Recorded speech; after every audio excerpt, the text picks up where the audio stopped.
My fiancé posted, making him take a polygraph test before the wedding. If he loves me, he has nothing to hide. I commented, great idea, you first. Then I actually scheduled 2 tests and sent her the appointment. When the examiner asked her the questions I'd submitted about her fidelity, I, 33 male, was scrolling through Instagram last Tuesday when my fiancée Bethany's 29 post showed up on my feed. Big bold text over a photo of us from last month, making my man take a polygraph test before our wedding. If he really loves me and has nothing to hide, he should have no problem proving it. Trust but verify, ladies. Smart bride, no secrets, pre-wedding test. I stared at my phone for a solid minute. We'd been engaged for 8 months, together for 3 years total. Wedding was in 4 months. Deposits paid, venue booked, invitations ordered, and she's posting this? She was at her friend Krista's apartment for their weekly wine night. I screenshot the post and texted her. We need to talk about this when you get home. She replied immediately. About what? The test? Babe, it's just smart. My cousin did it with her husband, and it gave them peace of mind. You didn't ask me. You just announced it publicly. Because I knew you'd overthink it. If you have nothing to hide, what's the problem? I put my phone down. Thought about it. She wanted a polygraph test? Fine. Great idea, I typed back. You first. 3 dots appeared, disappeared, appeared again. Then, what? If we're doing this, we both take 1. You want transparency? Let's be transparent. That's ridiculous. I'm not the one who needs to prove anything. Why not? If you have nothing to hide, what's the problem? No response for 20 minutes. Then, we'll talk when I get home. She came home around 11 p.m., already defensive. I can't believe you're making this about me.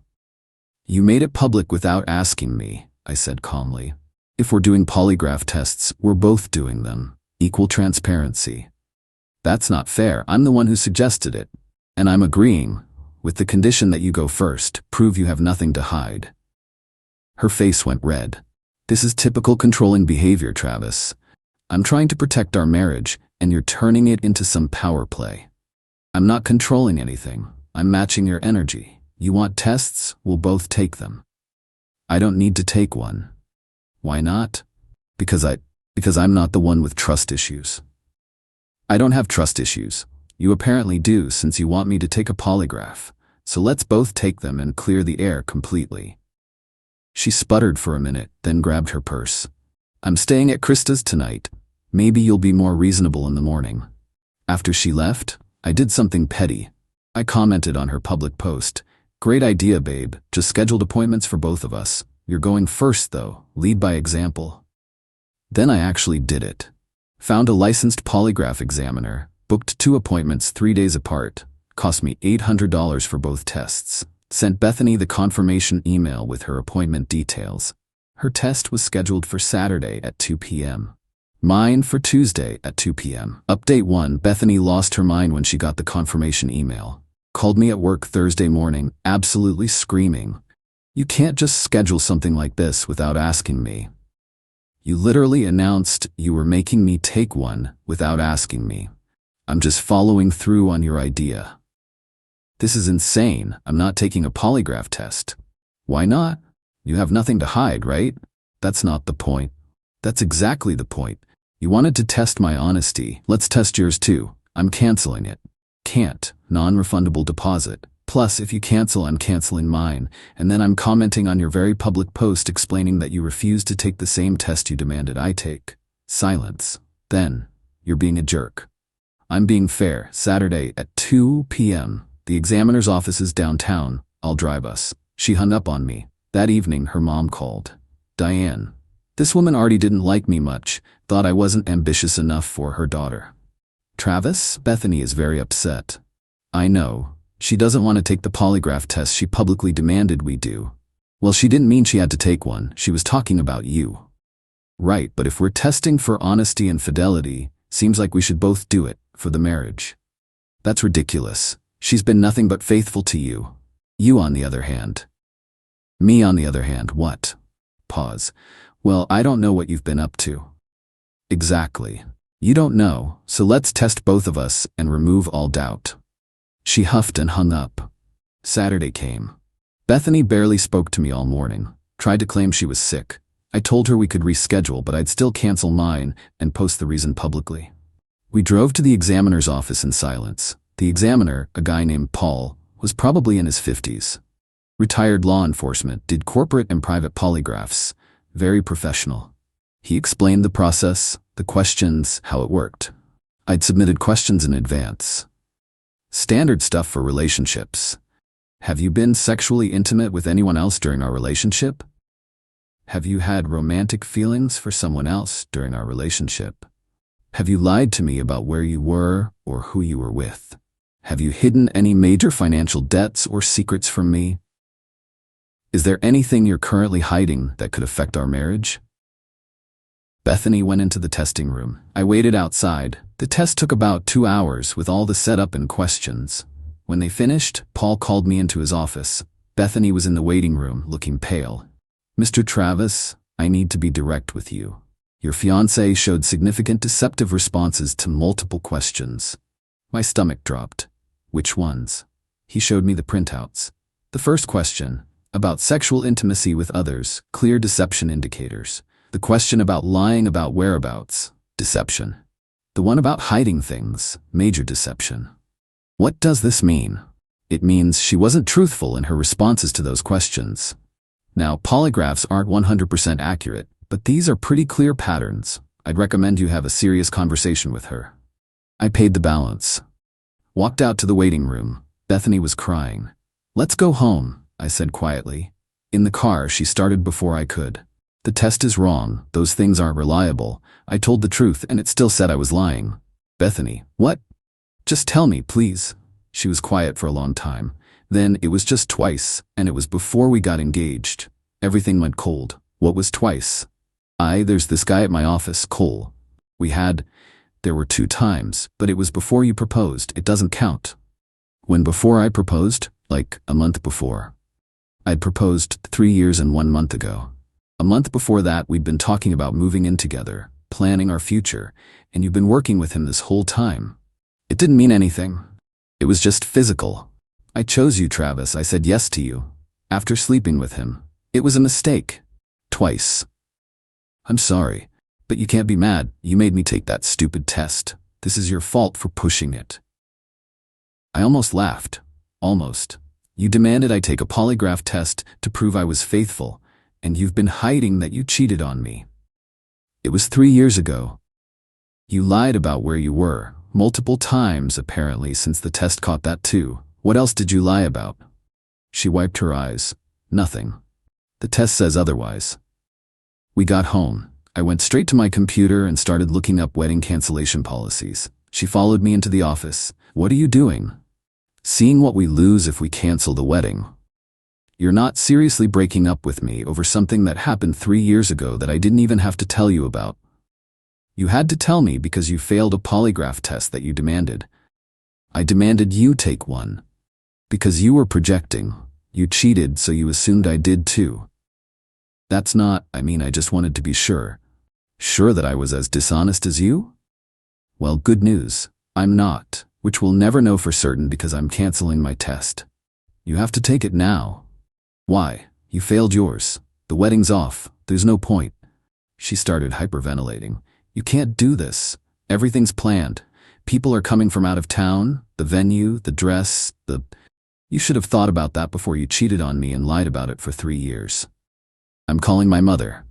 Go ahead. Update 2. Diane showed up within the hour. Qley brought Bethany's sister Michelle for backup. The 3 of them staged an intervention in my own living room. Travis, you're being unreasonable, Diane started. How am I being unreasonable? Bethany made one mistake years ago. You're gonna throw away your entire relationship over that? She cheated on me twice with a coworker, then lied about it for 3 years, then demanded I prove my faithfulness. Yeah, I'm throwing it away. Michelle jumped in. Men cheat all the time and women forgive them. You can't even forgive 1 mistake? 2 mistakes. 2 different times she chose to sleep with someone else, and I'm not obligated to forgive anything. She chose you, Diane said. She said yes to your proposal. That means something. It means she settled, or Qley wasn't interested in anything serious. Bethany burst into fresh tears. That's not true. I love you. I want to marry you. You loved me 3 years ago too. Didn't stop you then. We weren't engaged then. So marriage is the only thing that would have stopped you? That's not reassuring, Bethany. Diane stood up. Fine. You want to be stubborn? Cancel the wedding, but you're paying for half the losses. She didn't do anything to deserve being financially punished. Actually, check the contracts. My name is on the venue, the catering, the photographer. I booked them. I put down the deposits from my accounts. Her face went red. You can't be serious. Deadly. I'm canceling everything tomorrow. You'll get whatever refunds are available, but most of those deposits are non-refundable at this point. That's thousands of dollars. Should have thought of that before demanding a polygraph test that exposed your own cheating. Michelle got in my face. You're a petty, cruel man. My sister deserves better. Then she can go find him. Maybe Cole's available. Bethany screamed at that and threw a decorative candle at me. Missed. It shattered against the wall. All of you need to leave, I said calmly. Now. This is her home too. No, it's not. Lisa's in my name. She moved in with me. Bethany, you have until next weekend to get your stuff out. You can't kick me out. I can and I am. Be out by next Sunday or your stuff goes to storage and you can pay the fees. They left, but not before Diane told me I'd regret this decision for the rest of my life. Monday morning I started making calls. The venue was the biggest loss, $8,500 non-refundable. Caterer was $3,200 gone. Photographer gave me back half, $1,100. The DJ refunded everything except $200. Total loss about $13,000. Bethany's dress had been $2,800. That was on her credit card, her problem. The bridesmaid dresses were already paid for by her bridesmaids. My tux rental was $150. No loss there since I just canceled. All told, I was out $13,000. Hurt, but better than a divorce later. But then things got messy. Bethany's Instagram post from the beginning, she updated it. Update. Turns out my ex-fiancé couldn't handle being held accountable. Canceled our wedding because I asked him to be honest. Bullet dodged. No mention of her test. No mention of why things really ended. Her comments section filled up with support. You're better off. Men are trash. He wasn't worthy of you. One of my cousins saw it and called me. Dude, what happened? I told her the truth. She asked if she could share it. I said yes, but to be tactful. Within a day, the real story was circulating. My cousin didn't name names, just said guy's fiancé demanded he take a polygraph test, insisted she take one first. She failed, admitted to cheating. Now she's playing victim online. The story got back to Bethany. She called me, furious. You told people I cheated? You're playing victim online. I'm just correcting the record. That's private. Your post wasn't private. You made this public when you posted about the tests in the first place. Take it down. Can't take down what other people are saying. Maybe update your post with the full truth. She hung up on me. 2 days later, I got a call from Cole, the coworker. Travis? Hey man, this is Cole. I work with Bethany. I know who you are. Right. Listen, I heard about what happened. The wedding and stuff. I just wanted to say, I didn't know you guys were that serious when it happened. She told me you were casual. We'd been together 2 years when you slept with her. Yeah, I know that now. She lied to me too, man. Told me you guys were on a break or something. I wouldn't have, I'm not that guy. You slept with her twice. The second time she said you guys broke up. Look, I just wanted to apologize. I feel like crap about it. Does your girlfriend know? I'd seen his Instagram. He'd been with someone for 2 years now. Long pause. No. Might want to get ahead of that. Bethany's not exactly keeping quiet about anything. He hung up shortly after. I felt a little bad about that comment. But only a little. Final update. It's been 6 weeks since I canceled the wedding. Here's how everything shook out. The first week, Bethany moved out. Her dad came with a truck, and her brother. They didn't speak to me. Just loaded up her stuff and left. She tried to take the coffee table I'd bought before we met. I stopped that. She cried about it. Didn't care. Found out later she'd moved back in with her parents. Diane's apparently making her life miserable, asking why she couldn't just keep her mouth shut about the whole thing. The second week, some of Bethany's friends started reaching out to me. Not to yell, to apologize. Turned out Bethany had been telling them for months that I was probably cheating and acting suspicious. She'd been building a narrative to justify the polygraph test demand. One friend, Ashley, told me Bethany had been weird about Cole for years. She'd mention him constantly. We thought it was just because they worked together, but now it makes sense. Asked Ashley if she thought it was really only twice. She went quiet. I don't know, but Bethany went on a lot of work happy hours over the years. That messed with me for a few days, wondering how much more there was that the polygraph didn't catch. But then I realized, doesn't matter. Whatever the truth was, she'd lied about enough. Third week, I got a message from Cole's girlfriend. Apparently Bethany had reached out to her to clear her conscience about sleeping with Cole years ago, but in doing so, she'd mentioned Cole had been texting her recently to check in. Cole's girlfriend dumped him. Then she thanked me for the warning I'd given him because it made her press him about his history with Bethany, which led to finding recent texts. So Cole lost his relationship too. Can't say I felt bad about it. Week 4, I got a lawyer's letter. Bethany was threatening to sue me for emotional distress and damage to her reputation. Wanted $25,000. My lawyer sent back a beautiful response.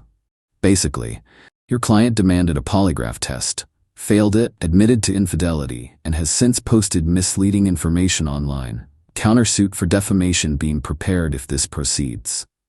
Never heard back about the lawsuit. Bethany's Instagram went private after that. Heard through mutual friends she deleted the original polygraph post and most references to me. Too little, too late. Week 5, my brother's wife mentioned running into Bethany at Target. Bethany apparently tried to play victim. Travis broke my heart over nothing, until my sister-in-law just said, he dodged a bullet. You cheated on him. Bethany left her cart and walked out of the store. The invitations to our wedding had already gone out. I sent a mass text to everyone. Wedding canceled. Relationship ended. No gifts necessary. No explanation needed. Sorry for any travel plans already made. Got a lot of supportive responses. A few people asked what happened. I kept it vague. We discovered we weren't compatible after all. Most people heard the real story anyway. Small networks talk. Now 6 weeks out, I'm doing okay. Not great. The betrayal still stings. The lying stings worse. The projection, demanding I prove something she was guilty of, that stings most of all. But I'm glad I called her bluff, glad I insisted she take the test first, because if she'd never posted that Instagram nonsense, I might have married her without ever knowing. The $13,000 loss hurts, but it's cheaper than a divorce, and way cheaper than a lifetime with someone who lies that easily. Bethany's apparently seeing a therapist now. Good for her. Hope she figures out whatever made her think that Instagram stunt was a good idea. As for me, taking a long break from relationships, maybe forever, who knows? Trust isn't coming easy these days. But at least I'm not planning a wedding to someone who'd cheat on me and then demand I prove I hadn't cheated on her.